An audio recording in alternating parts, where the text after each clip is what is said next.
Amén.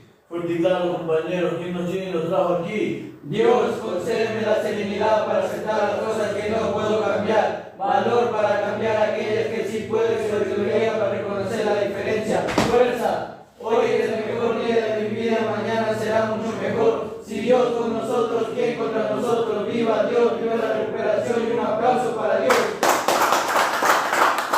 Identifíquese, por favor. Buenas noches, familia Esplendor. Mi nombre es Fabricio Yadicto. Hola, Fabio. Hola, doctor, buenas noches. Mi nombre es Jordan y soy un hijo de Dios que se recupera por la gracia de Dios. Hola, Jordan. Buenas noches, soy Cristian, estoy aquí solo por la gracia de Dios. Hola, Cristian. Buenas noches, familia, mi nombre es Ever, soy un adicto a recuperación. Hola, Everton. Familia, buenas noches, mi nombre es Stalin y soy un adicto a recuperación. Hola, Stalin. Buenas noches con todos, mi nombre es Javier y yo soy un adicto. Hola, Javier. Buenas noches con todos, soy Cristian y soy adicto. Hola, Cristian. Bueno, muchachos, hemos hablado de lo que es la enfermedad y cómo es nuestro proceso de rehumanización. El día de hoy vamos a hablar netamente de algo que a todos nos asusta y que a todos nos da un poco de miedo. Bastante miedo, diría yo, es la recaída. ¿Sí? Vamos a hablar netamente de las etapas de la recaída. Muchos de nosotros cometemos el principal error pensando que la recaída simplemente es volver al consumo, pero no nos damos cuenta que antes de llegar a este proceso de consumo activo tenemos varias etapas que se van presentando. Hablamos de que la recaída netamente es reactivar el consumo, la parte final de la recaída. Y hablamos de que para que nosotros ingresemos en un proceso de recuperación es necesario 12 pasos. ¿No es cierto? Hablamos de un programa de 12 pasos en el cual es un proceso continuo en el cual tenemos que ir dando todos los pasos todos los días. En especial, el primer paso tenemos que darlo todos los días, porque todos los días nos vuelve la negación. Porque muchas veces nosotros pensamos en que aceptamos que tenemos el problema con consumo, pero no nos damos cuenta que lamentablemente seguimos siendo personas tóxicas, seguimos siendo personas que sustituimos tipos de adicciones. Que quede claro, la adicción a la sustancia es tan solo una de las adicciones que existen. El ser humano en sí es dependiente de muchísimas cosas. Somos dependientes de personas, somos dependientes de trabajos, somos dependientes de sexo, de lujuria, de pornografía, de juego, de un montón de cosas que empezamos a sustituir en el momento en que empezamos a dejar las sustancias. Hay mucha gente que empieza a sustituir por comida y por eso ustedes pueden conocer que hay disque terapeutas que son de este ancho. Sí, de este ancho, directamente porque no se dedican a trabajar en compulsión, no se dedican a trabajar en su obsesión, en sus tipos de conductas y empiezan a llenar los vacíos lógicamente con comida. Hay otras personas que lamentablemente empezamos con compras compulsivas. Yo en alguna etapa de mi vida me dediqué a comprar chompas en demasía, a comprarme zapatos en demasía. ¿Por qué? Porque de alguna u otra manera yo necesitaba llenar lo que estaba vacío dentro de mí con cosas de fuera. Entonces, cuando nosotros entendemos que nuestra enfermedad se habla de trastornos obsesivos compulsivos, entendemos que la compulsión no únicamente se da por la sustancia, sino la compulsión se puede dar por un montón de cosas que nosotros tratamos de sustituir para de una u otra manera llenar nuestros vacíos. ¿Estamos claros hasta acá? Si es que alguien tiene dudas o preguntas, por favor, solo levanta la mano. Hablamos de que tenemos una enfermedad que tiene 3 componentes, que es el componente físico, el componente mental, y el componente espiritual. Regálame un café, por favor, Javier. El componente físico, el componente mental y el componente espiritual. Y lógicamente, cuando nosotros entramos a una institución como estas, automáticamente dejamos de consumir, no muchas veces porque queremos, sino simplemente porque nos quitan la sustancia. Y en el momento en el que nos quitan la sustancia, lógicamente vamos a empezar a recuperarnos físicamente, nuestro cuerpo empieza a cambiar, porque vamos a empezar a generar nuevos hábitos saludables. Vamos a empezar, acá en una institución como estas, siempre les vamos a poner reglas y les vamos a poner normas. Y les vamos a poner un horario en el cual nosotros tenemos horarios para alimentarnos, horarios para trabajar, horarios para distraernos, horarios para hacer deporte y horarios para descansar, lo cual habíamos perdido cuando estábamos en nuestra etapa de consumo. Cuando nosotros estábamos en la etapa de cronicidad, en nuestra etapa de consumo, no comíamos a las horas que era, habíamos descuidado nuestro aspecto físico porque de una u otra forma, como estamos por dentro, se manifiesta por fuera. Y nuestra autoestima bajó lógicamente con nuestro consumo y por eso perdemos el enfoque en nosotros mismos. Dejamos de bañarnos, dejamos de afeitarnos, dejamos de cortarnos el cabello, dejamos de lavarnos los dientes, nos descuidamos de nuestro aspecto personal. Entonces, cuando entramos en un proceso de recuperación, en un inicio a nosotros nos toca a mucha gente obligarle a que se bañe, nos toca obligarle a que coma, obligarle de una u otra manera a que genere nuevos hábitos, como lavarse los dientes, como afeitarse, como cambiarse de ropa, tender su cama, ese tipo de hábitos saludables que en sí se van manifestando en nuestro bienestar físico.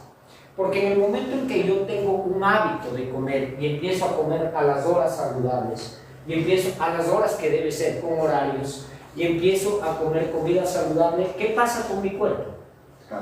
Inmediatamente empiezo, si es que llegué chupado por la sustancia, ya no estoy chupado porque ya no estoy consumiendo, ya estoy durmiendo y en sí empiezan mis ojeras a desaparecer, empiezo a engordarme, empiezo a ya no estar quemado por lo que ya no estoy en las calles, por lo que ya no estoy mendigando, ya no estoy por otros sitios donde estaba, ¿no es cierto? Como ya mi cuerpo empieza a desintoxicarse, empiezo a coger colorcito, como se decidió. Porque muchas veces el bazuquero llega verde, el alcohólico llega morado, el marihuanero llega hinchadísimo muchas veces, con ojeras, con la típica rasta, hechos los rastafaris, ese tipo de situaciones que vienen acompañantes, porque debemos entender que cada sustancia tiene ciertas características. Si ustedes se dan cuenta, por ejemplo, a una persona consumidora de la líquida, ustedes van a ver que todas las personas que consumen la líquida en demasía tienen ciertas características y a veces dicen estoy gordito, y no es que están gordos, lo que están es hinchados, edematizados por tanto alcohol. La persona bazuquera, la persona que consume polvo, ¿sí?, de una u otra manera llega chupada, llega flaca, llega delgada, llega con los dedos quemados, las manos amarillentas, los dientes destrozados, los labios quemados, la cara en sí quemada las pestañas, quemados los pelos. ¿No es cierto? La persona que consume la verdosa, la vegetal, de una u otra manera llega también de una manera distorsionada, que no puede dormir, que no puede comer, que no puede hacer nada, si es que no tiene la sustancia. Pero sin embargo nosotros llegamos a cierto grado de estupidez que empezamos a defender el consumo de la sustancia verde. E incluso decimos que es mucho más sana que el cigarrillo, empezamos a decir que no genera dependencia, que nos ayuda a comer, que nos ayuda a dormir, que nos ayuda a mantenernos tranquilos, que eso me da paz y todo, y que me ayuda a pensar. Y no nos damos cuenta que esa sustancia netamente lo que produce en nosotros es, primero, tiene un montón de sintomatología bastante fuerte. La sustancia verdosa puede generar esquizofrenia post-consumo, empieza a generar aletargamiento, o no se han dado cuenta que las personas que por lo general consumen la sustancia verde llegan aletargados, llegan medios lentos, funcionan de otra manera, son como que más perezosos, como que más vagos. No sé si se han dado cuenta de eso, ¿sí? Entonces todo ese tipo de cosas empiezan a generarse características típicas y físicas que vamos teniendo dentro de nuestro organismo. Pero en el momento en que nosotros empezamos a trabajar en 12 pasos, o empezamos a trabajar en un proceso cognitivo, conductual, empezamos a recuperarnos físicamente. Y la familia lo primero que les ve al mes, a los 2 meses, dice, mijito, y está bien, está gordito, está coloradito, ya no está chupado, ya no anda como andaba, y está ya... Sus ojos empiezan a brillar, porque en el momento en que nosotros nos desintoxicamos automáticamente y empezamos a tener la presencia de Dios en nuestra vida, nuestro espíritu se empieza a llenar, empezamos a tener brillo en los ojos. No sé si se han dado cuenta. En el momento que nosotros volvemos a consumir, lo primero que se pierde es ese brillo de ojos, porque ya dentro de nosotros empieza a pagar algo de mal. Entonces, cuando nosotros empezamos a recuperarnos físicamente, ¿no es cierto?, tenemos que hacer un proceso. Pero la familia muchas veces solo piensa que la recuperación es física y que de una u otra manera solo tenemos que dejar de consumir, ¿no es cierto? Todos tenemos que de una u otra forma solo dejar de consumir y no nos damos cuenta en que la recuperación no solo es el consumo, porque empieza a aparecer la parte mental de la enfermedad. Y acá en la institución empiezan a aparecer mis obsesiones. Y muchas veces estas obsesiones generaban mis vacíos, que eran mis justificaciones para de una u otra forma yo dedicarme a consumir. ¿A qué me refiero? Por ejemplo, empiezo a obsesionarme como tenía novia afuera, o como tenía esposa, o como tenía pareja, empiezo a obsesionarme que esta persona me está siendo infiel. Y empiezo a pensar un montón de barbaridades y empiezo a imaginarme incluso hasta que sexualmente está con otra persona y empiezo a recordar muchas cosas, empiezo a recordar muchas cosas que incluso las vivía conmigo y pienso que está haciendo con otra persona. Y atrás de ese pensamiento que viene la sensación de vacío, la sensación de rechazo. Y lógicamente me siento mal.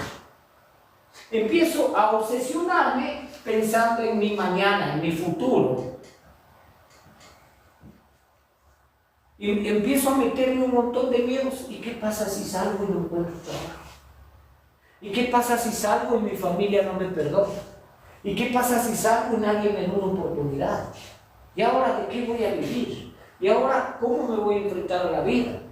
¿Y ahora qué voy a hacer? Y empiezo a sentir este vacío.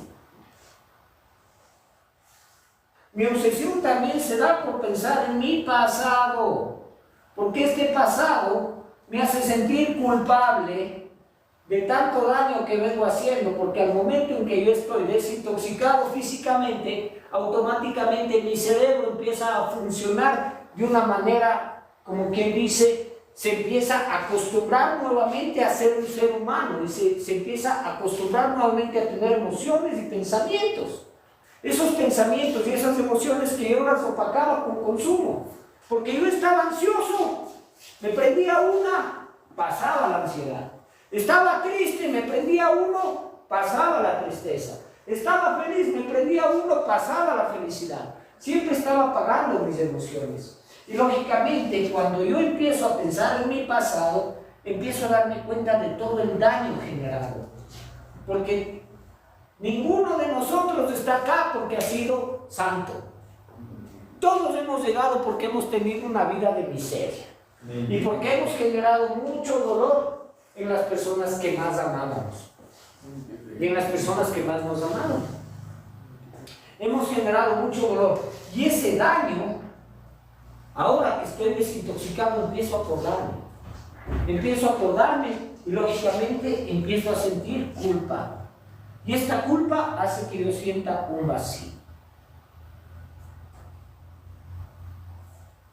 Estamos claros, si me están siguiendo el hilo de la terapia, ¿no es cierto? Si es que tienen dudas o algo, por favor avísenme. Entonces, cuando yo me doy cuenta de esta situación, de una u otra forma entiendo que mi enfermedad también me ataca mentalmente y que lógicamente tengo que ir haciendo un proceso para que me ataque mentalmente. Y ahora la parte espiritual. ¿Cómo estoy atacado con la parte espiritual? Estoy atacado primero por mi falta de fe. Porque yo lógicamente cuando llego a una institución como esta, en un inicio yo no quería venir, no me doy cuenta que es voluntad y misericordia y gracia divina el haberme traído y el haberme rescatado. Pero lamentablemente en mi necedad, en mi negación, el adicto es la única persona que sabe que tiene una enfermedad, pero quiere seguir enfermo. Porque sabemos que nosotros tenemos la decisión para aprender a vivir sanamente, pero sin embargo muchas veces no queremos y queremos seguir acostumbrados a estar enfermos. Muchos de nosotros decíamos en alguna etapa de nuestra vida, ya no puedo más con mi vida.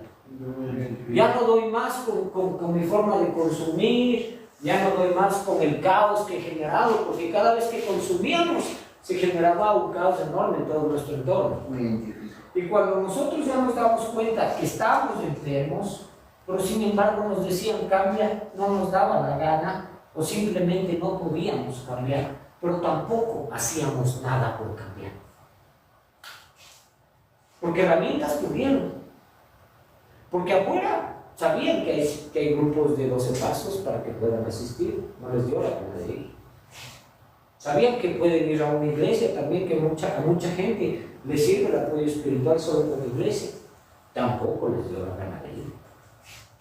Muchas veces sabían que no teníamos que salir, pero sin embargo no me importaba cómo, yo me iba saltando hasta muros o lo que sea, y me iba saliendo para ir a consultar. Entonces yo mismo buscaba seguir enfermo. Y mi espiritualidad se veía totalmente afectada. Porque yo creía que todo lo que me pasaba era por castigo divino. Y yo creía que Dios me había olvidado. Y creía que Dios me había dejado. Y creía de una u otra forma que Dios me había rechazado y que me había abandonado.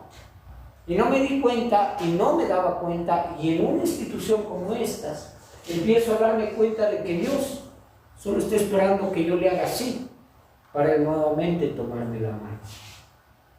Porque en muchas ocasiones Él estuvo conmigo, yo digo, Él siempre estuvo conmigo, incluso en los episodios más dolorosos y más difíciles de mi vida, Él me estuvo cuidando. Cuando yo me cruzaba el bosque de Atucucho a la 1, 2 de la mañana a comprar sustancias, ¿usted cree que no me pasaba nada porque yo era superhéroe? No, a mí no me pasaba nada porque tenía un ángel que me iba a cuidar. Cuando yo andaba solo a la madrugada, por la Mariscal, por la 24, cuando andaba por Cotocollao, por el Feni, a esas horas, totalmente solo, caminando, sin rumbo, y que jamás nadie ni siquiera me dio una puñalada. ¿Ustedes creen que era porque yo era superhéroe? No, era porque Dios me estaba protegiendo. Y eso yo tuve que entenderlo en una institución como estas, cuando me di cuenta que ya no podía más y que logré vencer a mi egocentrismo.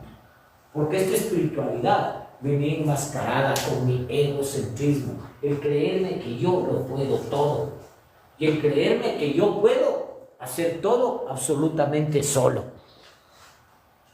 Y de una u otra forma, eso lo que hizo es generarnos mucho daño. Si nos damos cuenta, ¿no es cierto? Sí.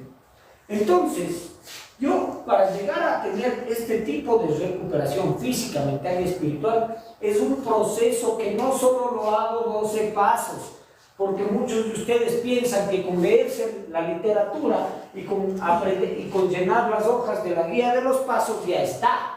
No, es un proceso que le tengo que hacer por el resto de mi vida. Y eso es lo doloroso, que tengo que hacerlo por el resto de mi vida. Pero por eso hay la herramienta de empezar a vivir el solo por hoy. Porque cuando yo vivo solo por hoy se me hace más fácil aprender a vivir. Porque por este día no me hago daño. Por este día no hago daño. Por este día vivo y dejo vivir. Mañana no sé. Y mañana me levanto con la misma convicción de hacerlo solo por 24 horas. Y me olvido de este pasado, no pienso en mi futuro y me centro en mi presente, entendiendo que es el único regalo que yo tengo. Porque es lo único que yo puedo actuar. Porque mi pasado ya no puedo hacer nada. Yo no puedo hacer nada para cambiar mi pasado. Mi futuro es incierto. Yo no sé si de aquí me voy a dormir y mañana amanezca. Ninguno de nosotros sabemos eso y no tenemos la certeza de que va a ser así. Lo que sabemos es que tenemos el presente y en el presente podemos hacer las cosas bien. Estamos claros hasta acá, ¿no es cierto? Entonces, estamos hablando de que estas son etapas para aprender a recuperarme y que este es un proceso que voy a tenerlo durante toda mi vida. No solo durante el tiempo que estoy interno. No solo durante el tiempo que estoy interno. Si no regresas a grupos, si no regresas a clínicas, si no haces un proceso de seguimiento, no preguntes por qué recaes. ¿Estamos claros? Entonces, cuando yo empiezo a recaer, ¿no es cierto? Lo primero que me quitaron es el consumo. Después empecé a aclarar mi mente y de una u otra forma empecé a aclarar mi parte espiritual. Empecé a tener una conexión con el poder superior y empecé a poder dar gracias de todas las cosas que me pasaron y empecé a confiar.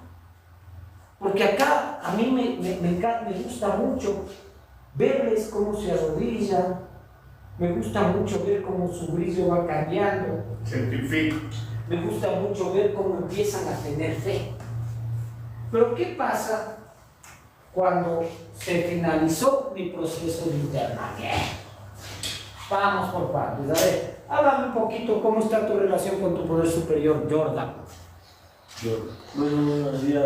Buenas noches, familia. Mi nombre es Jordan y soy un niño que se recupera por la gracia de Dios. Hola, Jordan. Bueno, mi relación con mi poder superior es un trabajo de todos los días. Porque siento que todos los días necesito de Dios.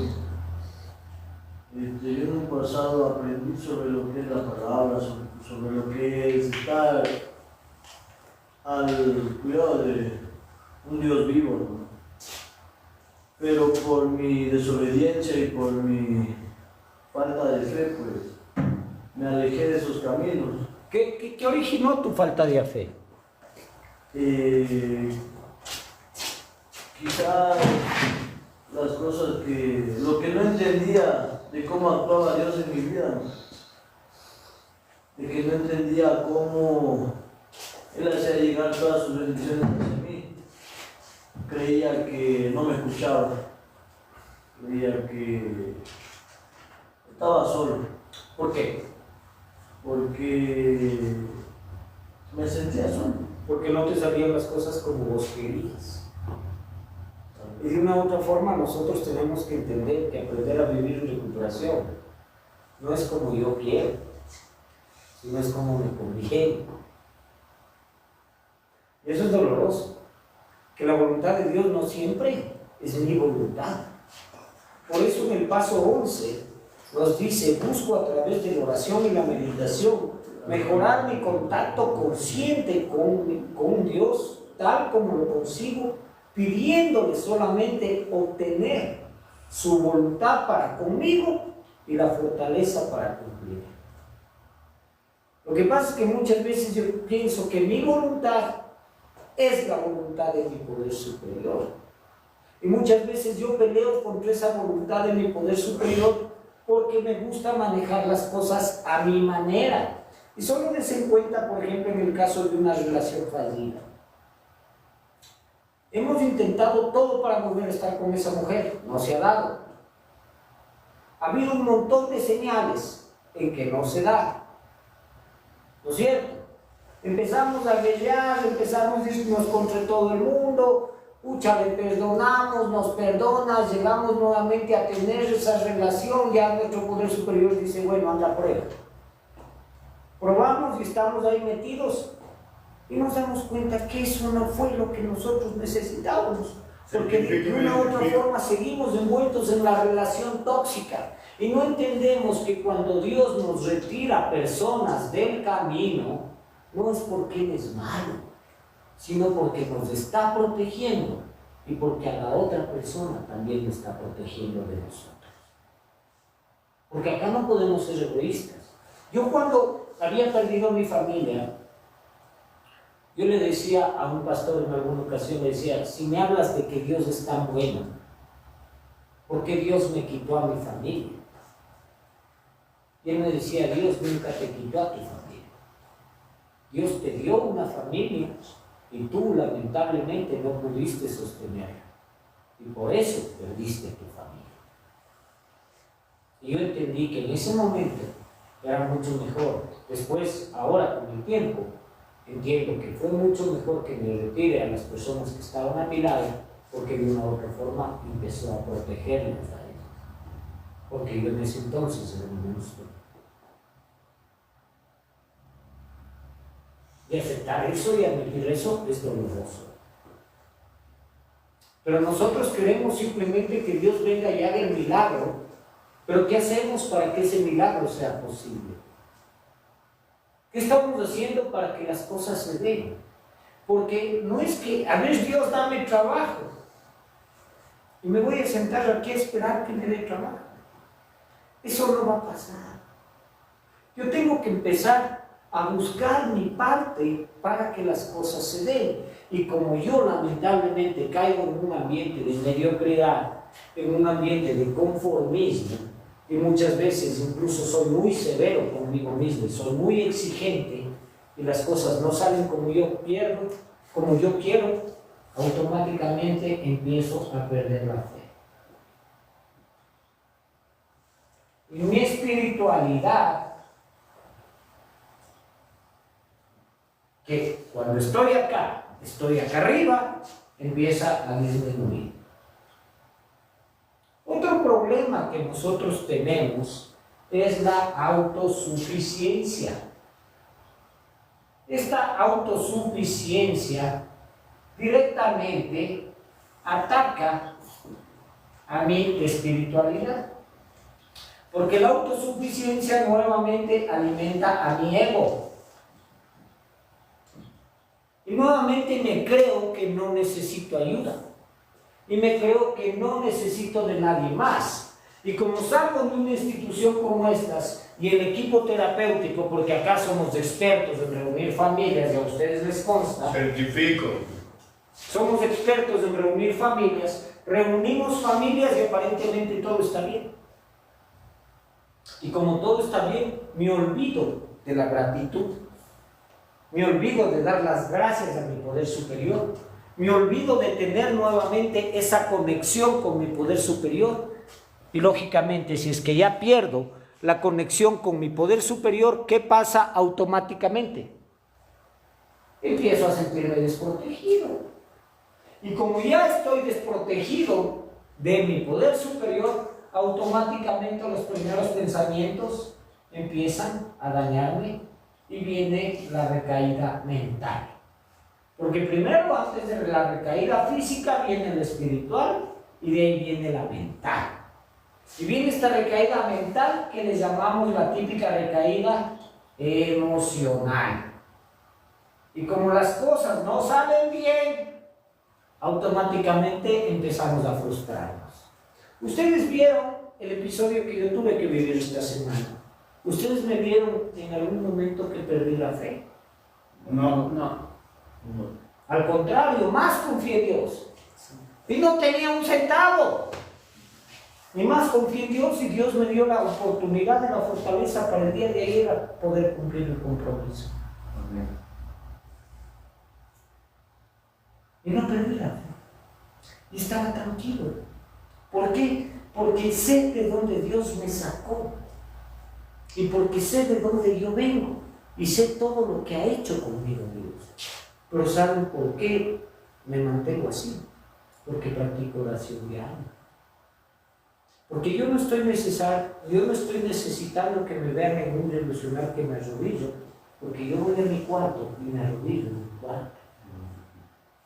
Porque yo al levantarme doy las gracias y al acostarme doy las gracias. Y porque logro tener esa conexión conmigo. Y a pesar de todos los ataques, todas las cosas que vienen, no tengo miedo. Porque sé que el que me protege, primero nunca duele.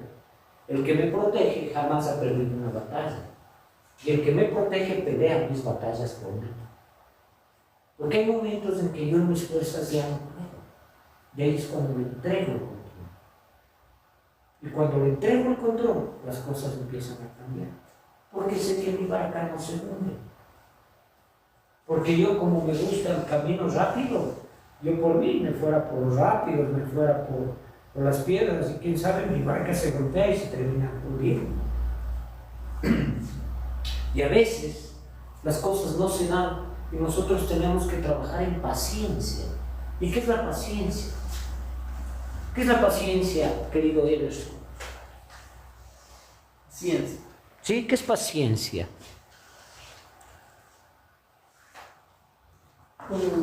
Tener paciencia a alguien con... Pero paciencia es tener paciencia. ¡Bravo! Un aplauso para el compañero. Un aplauso. Súper clara la No sé, es como para mí como tener tranquilidad a una persona cuando lo habla. Así Ya. como lo habla, tenemos la tranquilidad. No Ya. sé, digo yo. Ya, claro, está bien, y acá estamos para enseñarte. A ver, Stalin, ¿qué es la paciencia? Para mí la paciencia es como saber esperar el momento exacto de algo, o sea, o tener... Perfecto. ¿Qué dices, Cristian? La paciencia es la capacidad de no esperar resultados inmediatos de un problema. Jordan. La paciencia es la virtud de esperar en Dios. Perfecto. Podemos seguirlo escuchando. Me identifico.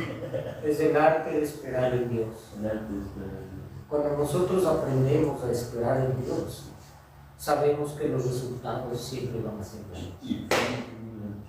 Y no como nosotros queremos. A veces nosotros queremos las cosas a nuestra manera, pero no es a nuestra manera, es a la manera de Dios. A veces nosotros queremos a nuestro tiempo y no es a nuestro tiempo, es en el tiempo de Dios. Pero créanme que cuando llega es una bendición enorme. Es una bendición enorme cuando llegan las cosas. Entonces, como yo estoy desprotegido porque no tengo paciencia, porque soy inmediatista, porque soy autosuficiente, porque mi prepotencia nuevamente empieza a manifestarse en mí, empiezo a tener la recaída emocional. Porque ya como perdí esta parte, ya no logro ver las cosas con claridad y me empiezo a sentir nuevamente vacío. Y mis pensamientos autodestructivos, ¿para qué tanto esfuerzo? Mejor que iba antes cuando consumías. Certifico y me identifico. Antes cuando consumías tenías novia, ahora que estás en recuperación estás solo. Doble. Antes cuando consumías tenías plata. Ahora que estás en recuperación estás solo, no tienes plata, estás chido. Antes no tenías problemas y ahora tienes un montón de problemas. Y nuestra mente nos empieza a automanipular, porque debemos entender que tenemos una enfermedad que es muy insidiosa. ¿Qué es insidiosa? Es que es una enfermedad mentirosa. Y nuestra mente nos empieza a mentir y por último voy y solo prendo y tengo la recaída física y todo se va cuesta abajo. Porque salir de una recaída física es muy complicado. Certifico. Ahora, yo trabajo con un montón de gente, y ustedes saben. Y a veces me llaman mamás y me dicen, es que mi hijo está así, mi hijo está así. Yo hablo con los hijos y me dicen, Tera, es que mi mamá está loca. Yo no he consumido. Y piensan que como no han consumido, están en el derecho de hacer mierda la vida al resto de personas. Y eso no es recuperación. Eso netamente es abstinencia de sustancias. Porque para vivir frustrado, yo prefiero irme a consumir que vivir limpio. Porque por lo menos consumido, tengo el pretexto de ser una mierda. Limpio ya no tengo pretexto.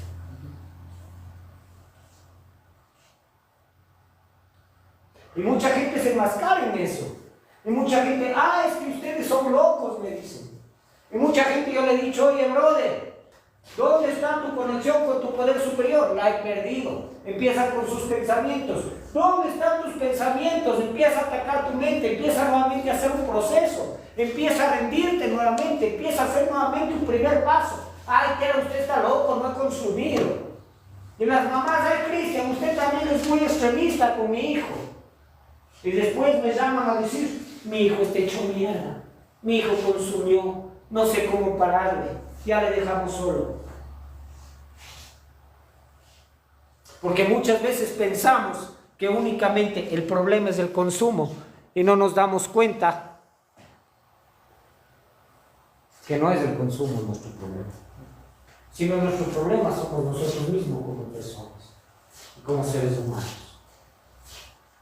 Y eso es doloroso y eso es triste, darnos cuenta que nosotros seguimos errando, porque aprender a vivir en recuperación se trata de aprender a ser una buena persona. Lamentablemente la adicción tiene un montón de características antisociales. Y nosotros, como nuestra mente nos automanipula y como nuestra familia no nos cree, empezamos a victimizarnos. Es que no nos cree, es que no me da permiso, es que no confía en mí, es que no me ayudan. Por Dios, te ayudaron a drogarte, te ayudaron a consumir. No. Ay, si pudiste sobrevivir solo, pues. Entonces, ¿qué estás esperando, pues? ¿Qué quieres? ¿Tener la compañía de alguien toda tu vida para volverte un parásito, volverte un inválido emocional? Acá tienes que entender que tienes la compañía de Dios. Y si lo tenemos a Dios, lo tenemos todo.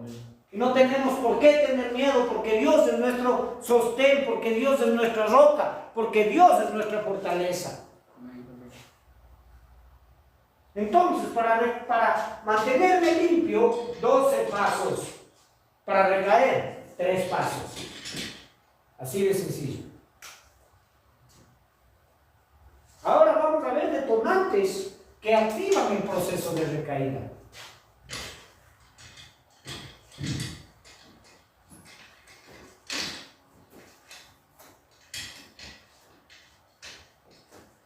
Vamos a ver los famosos detonantes que activan este proceso de recaída. Y este proceso de recaída principalmente se da ¿por qué? Por desobediencia. No obediencia al terapeuta, que quede claro. Desobediencia a principios espirituales. Desobediencia a vivir en paz. Desobediencia a no generarme mis propios conflictos y no generar conflictos dentro de casa. Cuando yo empiezo a ser desobediente, empiezo a recaer. Porque lo primero que me dicen entre herramientas para evitar procesos de recaída, no viejos lugares. Pero lo primero que hago es ir a ver a los panas o a pasearme por la zona donde compraba sustancias para ver si es que sigue la misma gente, para ver si es que siguen los mismos brujos, para ver si está la misma licorería. Empiezo a morbosear, por eso yo les tengo prohibido que me hablen de sustancias en las habitaciones, porque empiezan a morbosear en seco y empiezan a consumir en seco, porque al momento en que yo empiezo a recordar las cosas buenas que tuve con consumo, empiezo a dar rienda suelta a que eso se genere una reserva en mi cabeza y de una u otra forma doy rienda suelta a la recaída. Otra herramienta, no viejos amigos. Yo quiero mucho a mis amigos y yo tengo amigos excelentes que lamentablemente consumieron conmigo, pero que si ellos están consumiendo, yo lamentablemente no puedo estar ahí metido. Yo no hago nada metido en una discoteca con personas borrachas.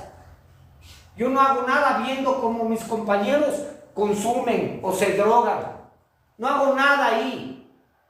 Lo único que estaría haciendo es dando rienda suelta a mi enfermedad para que me ataque nuevamente, normalice el consumo y de una u otra manera vuelva a reactivarlo.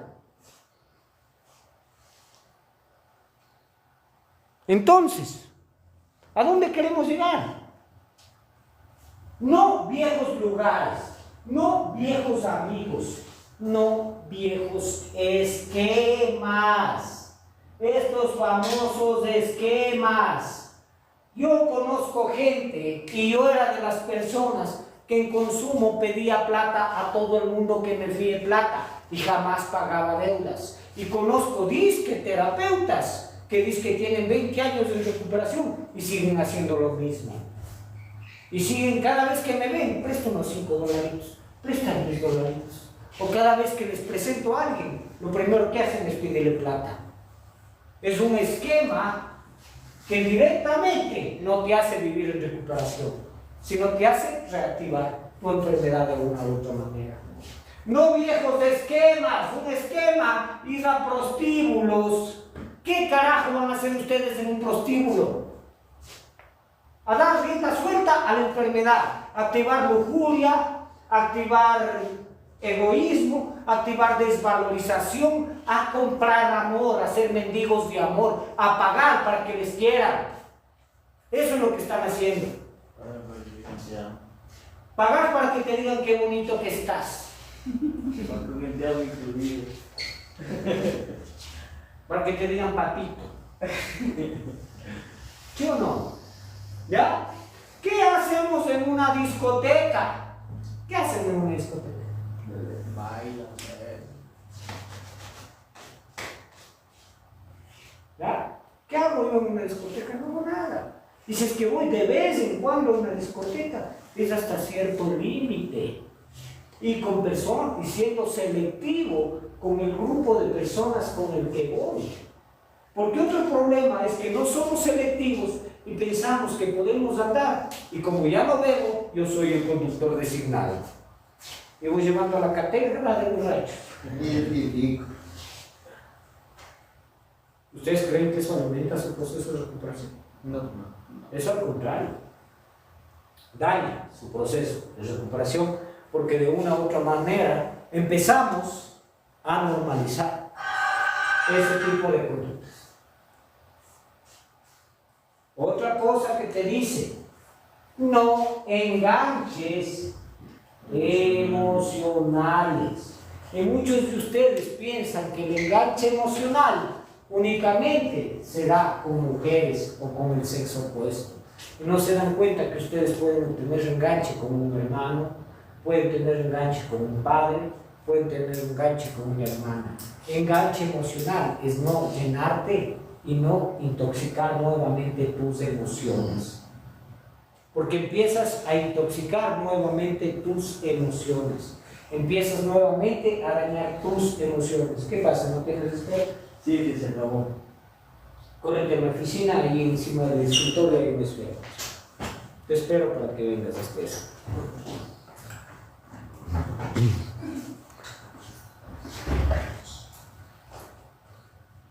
Ok, al momento estamos con bastantes personas que nos están viendo. Jenny Salazar nos saluda desde Guaranda. Un abrazo, Jenny. Kelvin dice certifico. Tenemos a Vladi Tipan que también certifica, está mandando saludos. Hay algunas personas que nos están viendo. Javier Nogales ha convertido. Jaime Aldana también certifica, saluda. Giancarlos, bueno, y tenemos varias personas, ¿no? Varias personas que están de una u otra manera acá, integrándose a nuestro live. Bienvenidos a este live para todas las personas que de una u otra forma pueden llegar a este mensaje. Entonces, al hablar de no enganches emocionales, se habla de no tener impacto emocional. Algo que no está en los textos es no reprimir. ¿Y qué pasa con ustedes? ¿Cómo estás? Bien. ¿Qué te pasa? Nada. Entonces, ¿por qué carajo te drogas si estás bien y no te pasa nada? ¿Por qué consumes? ¿Por qué vives como la mierda si estás bien y no te pasa nada? ¿No es cierto? Entonces, estas son herramientas súper importantes y lógicamente no olvidarnos jamás nuestra condición y asistir a reuniones. con personas iguales a nosotros, que tengan el mismo tipo de enfermedad y que de una u otra forma nos puedan guiar, que nos puedan escuchar y nos puedan entender. Solo un adicto entiende a otro adicto. Entre adictos podemos ayudarnos a salir adelante.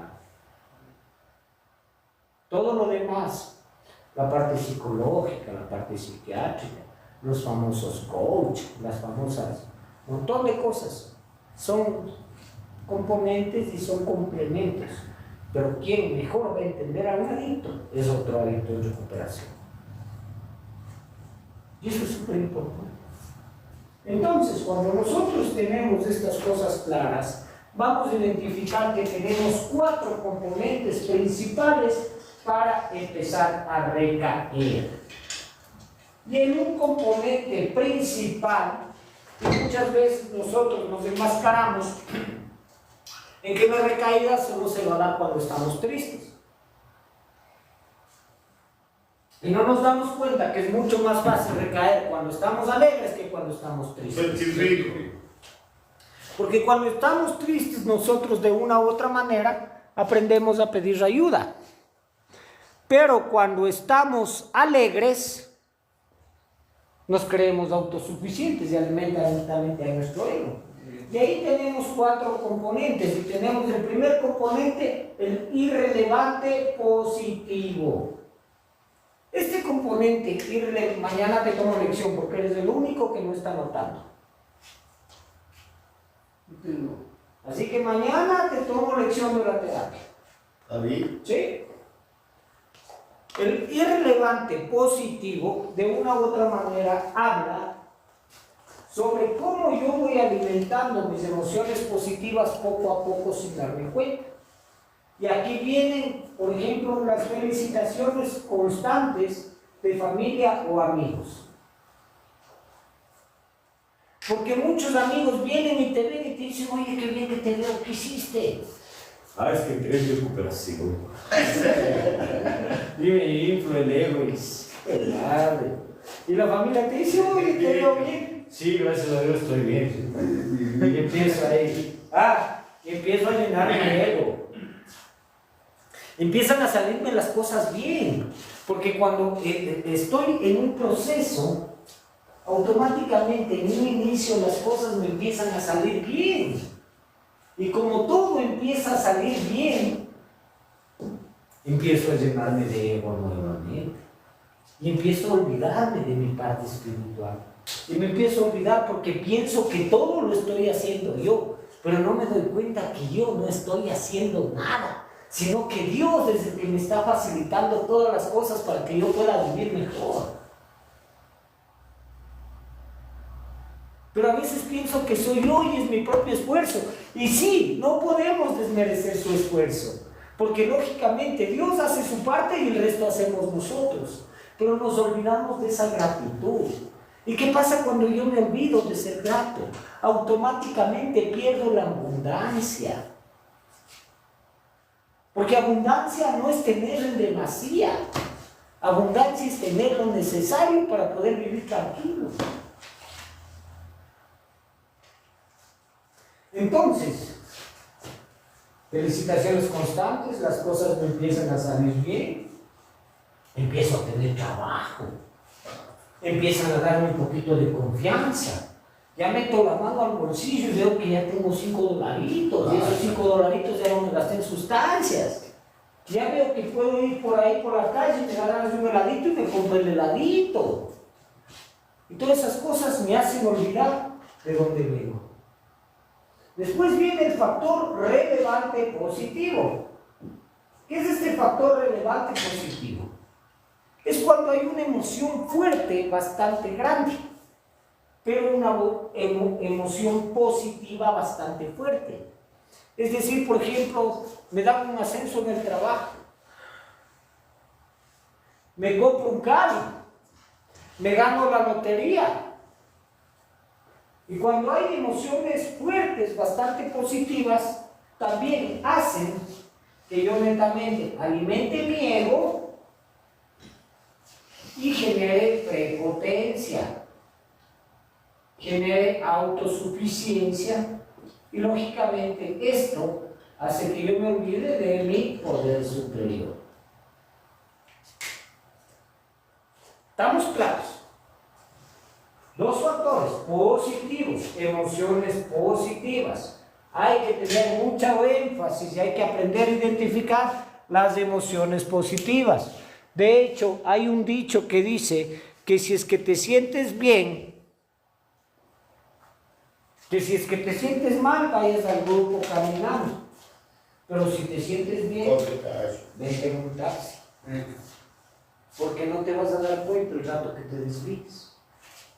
Y es por eso que siempre nos invita, el programa de Narcóticos Anónimos, nos invita a ser vigilantes, a estar pendientes siempre de nuestras emociones. Y cuando nosotros aprendemos a estar pendientes de nuestras emociones, aprendemos a identificar tanto las emociones positivas como las emociones negativas, porque debemos tener claro que nuestra enfermedad es netamente emocional, porque nosotros escapábamos a nuestras emociones, sean positivas o sean negativas. Ahora tenemos el factor irrelevante negativo. Son las frustraciones chiquitas y constantes que se van dando en mi vida, como por ejemplo decirle que mañana le tomo la lección de la terapia, fluye la frustración. Y ahora, ¿qué digo mañana? ¿Sí o no? Sí, verdad. Ya viene el impacto. O el hecho de que, por ejemplo, yo salgo de un proceso y me atraso al trabajo y no encuentro trabajo. O mi familia no me cree, o no tengo plata, o se me ve el bus y me atraso. O estoy caminando por ahí, vienen y me roban y digo, hijo de madre, si cuando estaba en consumo me robaban y ahora que estoy rico vienen y me roban. Identifico. Y vienen ese tipo de emociones y vienen ese tipo de cosas que me empiezan a molestar todo el tiempo. Todo el tiempo me empiezan a molestar y todo el tiempo me empiezan a doler. Y esto empieza a nuevamente atacar a mi ego, porque automáticamente, como las cosas no me están saliendo bien, empiezo a perder la fe y empiezo a perder la espiritualidad y la confianza que yo tenía en mi poder superior. Y por último viene el factor relevante negativo, que es un factor en el cual netamente son emociones fuertes, bastante grandes, como la muerte de un ser querido, la finalización de un matrimonio, el despido de un trabajo. Impacto bastante fuerte que hace que nuevamente yo me sienta mal y termine perdiendo la fe y nuevamente termine perdiendo la espiritualidad y termine consumiendo de nuevo. Son los detonantes que existen para nuestras recaídas. Ahora, cada uno tiene que aprender a identificar sus detonantes, porque cada uno viene de ambientes diferentes y cada uno tiene su propio círculo y su propio ambiente en el cual se desenvuelve y tienen que aprender a identificar toda esa parte. Y lógicamente, cuando están ya cerca a salir, tenemos que identificar cuáles son mis detonantes de recaída, y eso lo trabajan directamente con Karina en el proyecto de vida. ¿Cuáles son los detonantes? Y vienen y comparten acá conmigo, y ustedes saben que yo estoy siempre para escucharles. Porque nosotros no nos damos cuenta que siempre decimos no a la primera, pero estamos enmascarados en que es no a la primera dosis. Y no es no a la primera dosis, es no a la primera mentira, porque yo miento acá y para que no me descubran esta mentira, miento una mentirita más. Y para que no me descubran esta de acá, hago otra más. Y después hago una mentirita más grande.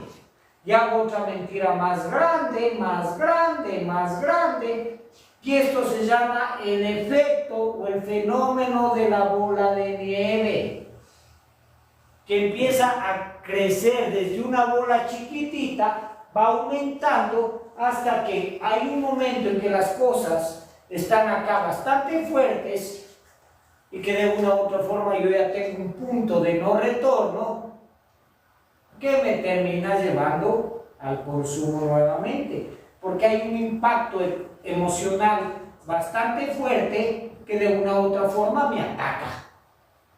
Y como ya no puedo manejar toda esta mentirita que dije, y ya se dan cuenta y me desenmascaran, viene este impacto emocional.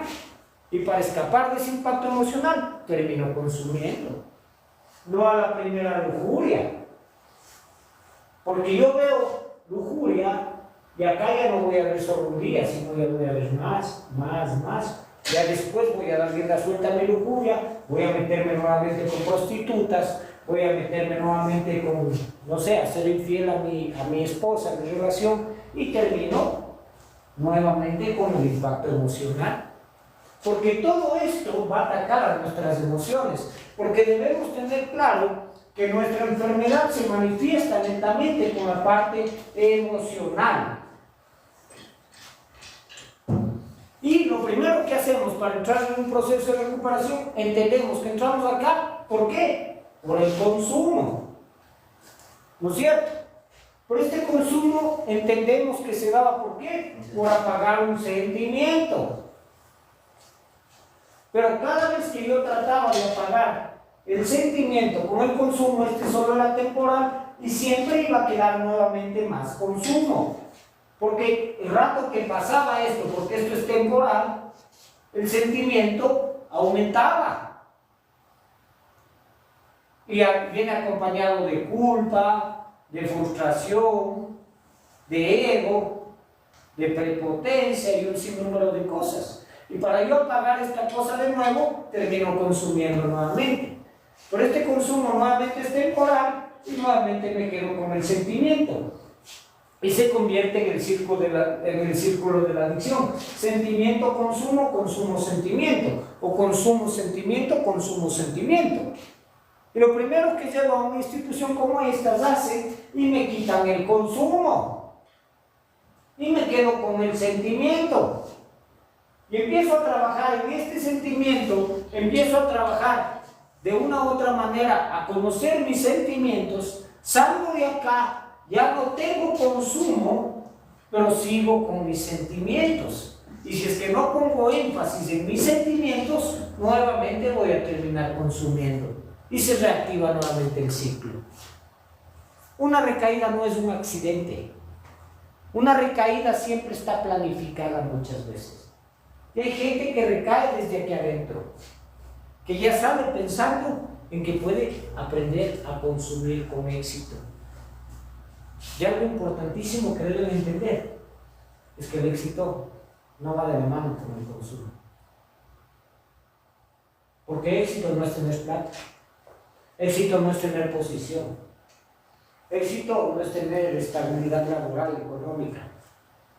Éxito es tener estabilidad emocional. Éxito es tener paz mental.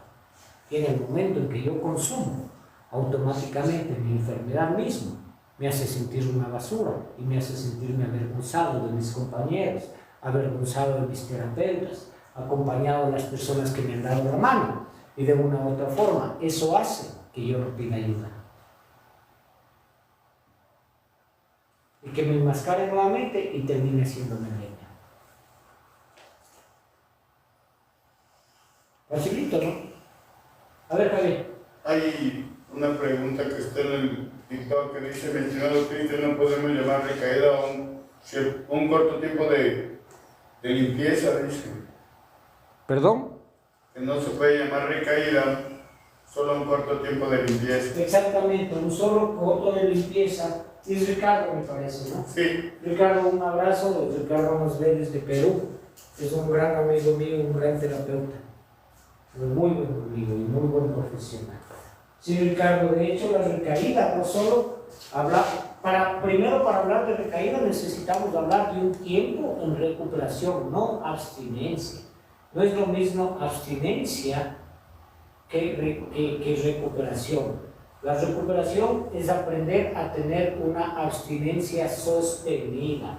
La abstinencia sostenida es cuando nosotros hemos vivido con principios espirituales y al tener principios espirituales activos en nuestra vida, estamos viviendo de otra manera. Y eso no se da de la noche a la mañana.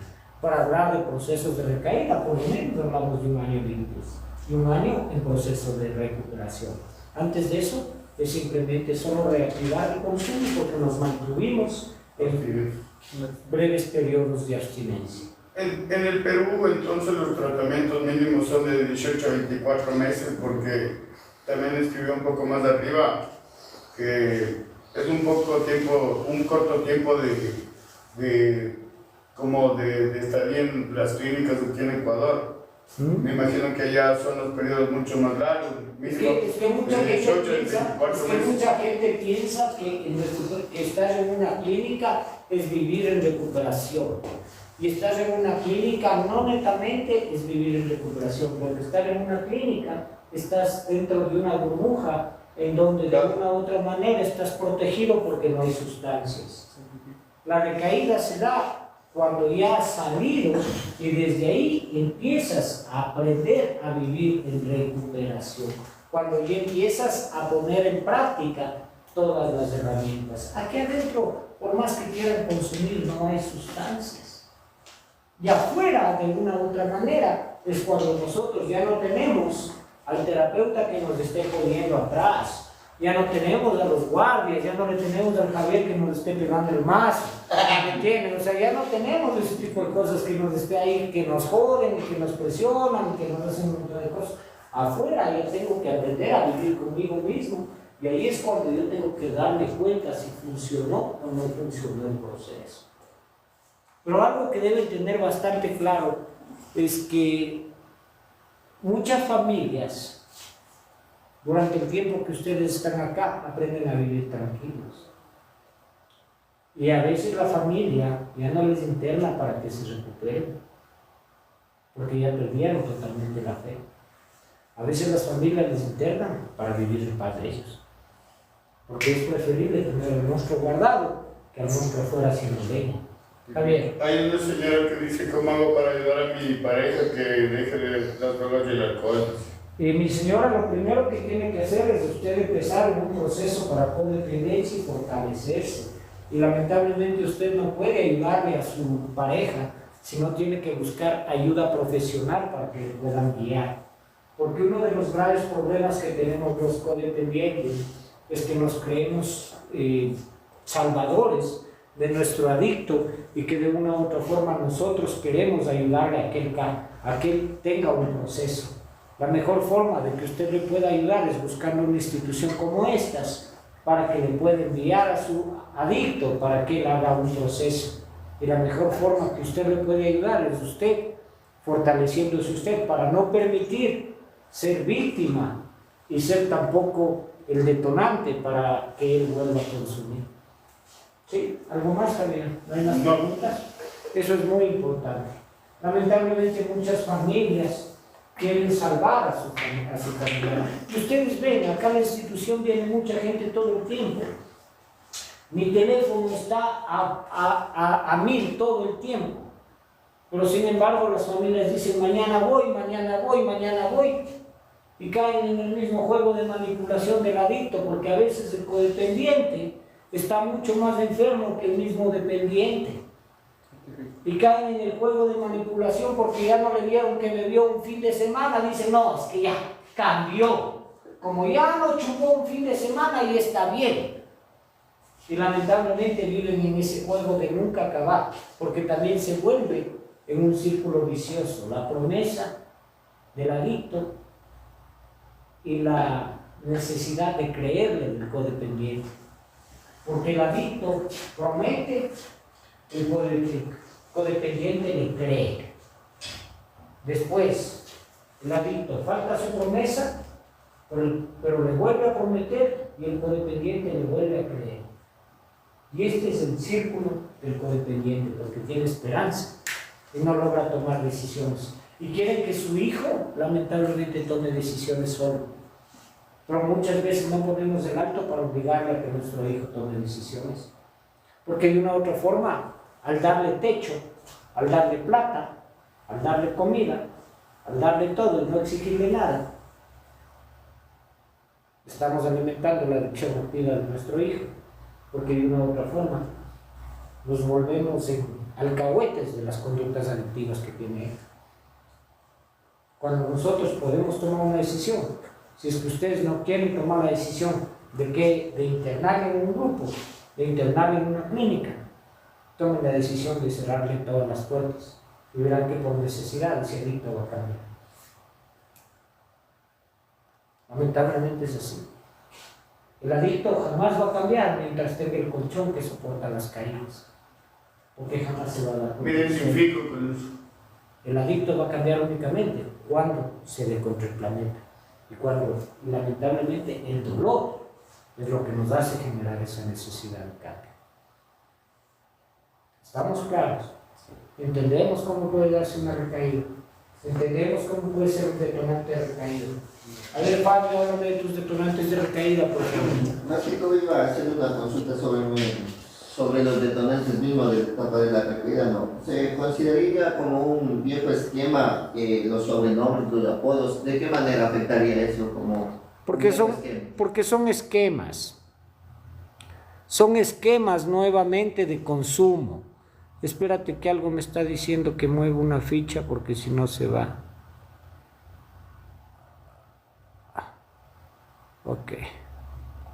Ok. Son esquemas de calle. A ver, debemos entender que nosotros debemos cambiar nuestros esquemas. Afuera tus amigos te decían Fabio o te decían algún apodo. No, por lo general sí, Fabio, pero yo era de las personas que siempre ponía sobrenombres a muchas personas. Y al momento en que yo sigo poniendo sobrenombres, al momento en que yo sigo tratando a las personas como trataba afuera, de una u otra manera, estoy repitiendo el mismo esquema conductual. Debemos de entender que nuestro problema no es el consumo, es nuestras conductas. Y que yo ya no puedo seguir robando si es que estoy en recuperación. Yo ya no puedo seguir vendiendo sustancias si es que estoy en recuperación. Yo tengo que aprender a ser una persona transparente. Tengo que aprender a ser una persona íntegra. ¿Y qué es ser una persona íntegra? Es portarte bien cuando estás a solas, cuando nadie te ve, cuando estás en presencia únicamente de tu poder superior. Ahí se ve tu integridad. Cuando puedas agachar la cabeza y pedirle perdón por tus errores, pero también darles gracias por no haberla fregado más. Cuando te vas a dormir tranquilo, ya no tienes esos fantasmas que te atormentan. Ya no tienes esos cucos que te persiguen. Porque aprender a vivir en recuperación es aprender a tener paz mental. Y la almohada más blanda es una conciencia tranquila. Cuando yo ya no hago daño a nadie, empiezo a tener una conciencia tranquila. Porque ya no me hago daño a mí y ya no hago daño a nadie. ¿Sí? A ver, vamos, Stalin, detonantes de recaída. Yo, desde mi punto de vista, sería más el relevante positivo y el irrelevante negativo.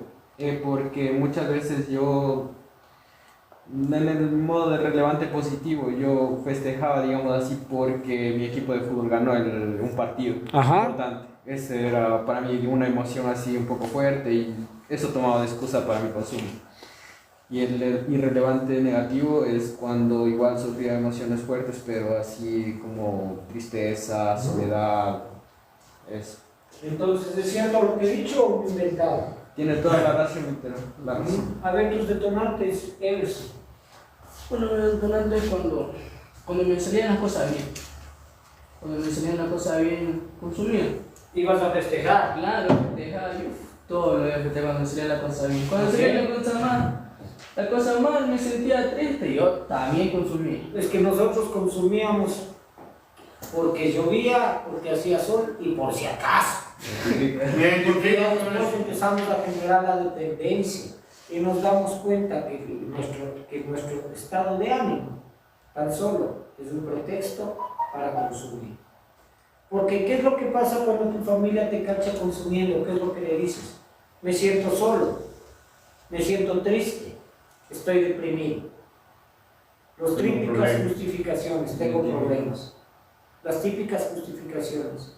Y las típicas justificaciones para que la familia no tome una decisión. Si me metes a una clínica, me mato, me ahorco, salgo de ahí, nunca más te veo. Te apuesto que salgo de ahí y he de salir peor. Me identifico. Así que para los codependientes que nos están viendo, que vean cómo es la manipulación de sus hijos. Porque lamentablemente el adicto es muy manipulado. Cristian, detonantes. Yo creo que relevantes negativos, sobre todo problemas con mi familia, problemas con mis vecinos. ¿Ok?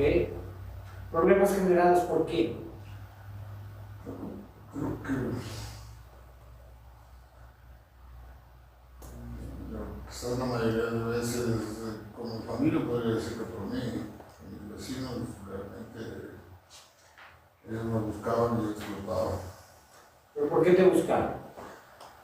Porque todavía tenían la versión mía, como que yo molestaba, yo lo hacía antes, ya últimamente ya no iba gente donde ya no metía. Mira, es que a veces nosotros nos quedamos con ese estigma.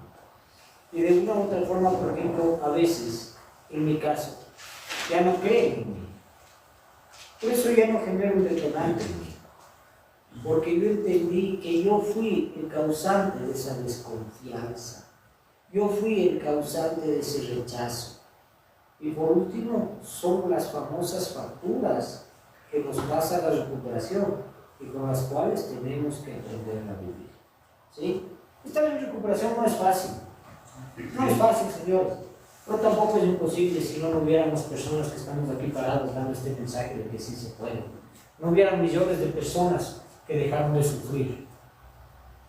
No hubieran millones de personas que cambiaron de vida. Todo depende de nosotros. No importa de dónde vengamos. Lo importante es hacia dónde queremos ir. Y sobre todo, qué es lo que estamos haciendo para aprender a ser mejores. ¿Sí? ¿Estamos claros? Sí. Hemos transmitido desde el Centro Integral de Adicciones Resplandor. Cualquier persona que necesite ayuda o que quiera comunicarse con nosotros, están mis contactos. Escribe mi número de teléfono o escribe los contactos de la Fundación Javier en el live. Están mis contactos para que se puedan comunicar con nosotros y de una u otra forma estamos abiertos para poderles ayudar. Les agradezco, chicos, por la terapia, les agradezco por la atención. Cerremos, por favor.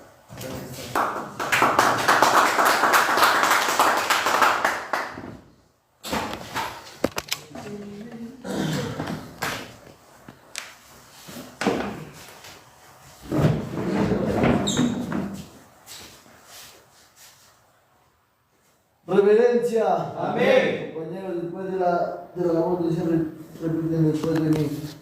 Si Dios es mi Padre, tú eres mi hermano, Señor. Si Dios es mi Padre, tú eres mi hermano, Señor. Mi gratitud habla cuando comparto con los demás. Mi gratitud habla cuando hablo comparto con los demás. Señor, Señor, aún no soy el que quiero ser. aún no soy el que quiero ser. Tampoco soy el que quiero ser. Tampoco soy el que quiero ser. Pero gracias, Padre. Pero gracias, Padre, Por no ser el que antes era. por no ser el que antes era. Bien derecho al frente, compañeros. Fuerte y claro, ¿quién nos tiene y nos trajo aquí? Dios, concédeme la serenidad para aceptar las cosas que no puedo cambiar, valor para cambiar aquellas que sí puedo y sabiduría para reconocer la diferencia. ¡Fuerza! Hoy es el mejor día de mi vida, mañana será mucho mejor. Si Dios con nosotros, ¿quién contra nosotros? ¡Viva Dios! ¡Viva la recuperación! Y un aplauso para Dios.